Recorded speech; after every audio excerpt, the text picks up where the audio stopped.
రాజేశ్వరికి పెళ్ళైపోయింది తెలుసా? వాళ్ళ ఆయన చికాగోలో పెద్ద డాక్టరు. ఎల్లుండే వాళ్ళిద్దరూ ఇంచక్క అమెరికా వెళ్ళిపోతున్నారు. అక్కడే కాపురం కూడా పెడుతున్నారట. అదృష్టవంతురాలు.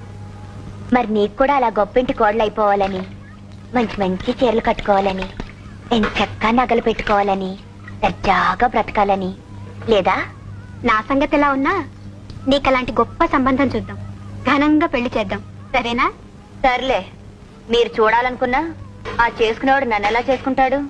నాకేమన్నా డిగ్రీయా బొగ్రియా? అత్తెసరు చదువులు, తిండికి పండికి చాలని బతుకులు. మన అదృష్టం బాగుంటే మనల్ని అర్థం చేసుకునే వాళ్ళే దొరుకుతారు, మనల్ని సుఖపెడతారు. దొరకపోరు, దొరుకుతారు. త్యాగరాజు గారి గుడిలో నిర్మాల్యం తీసే పూజారి నీకు, కూచిపూడి అగ్రహారంలో ఉన్నట్టు వంగం చేసేవాడు నాకు. దొరుకుతారు గంతకు దగ్గ బొంతలు. ఏమిటే ఇవాళ పెద్ద పెద్ద మాటలు మాట్లాడుతున్నావు?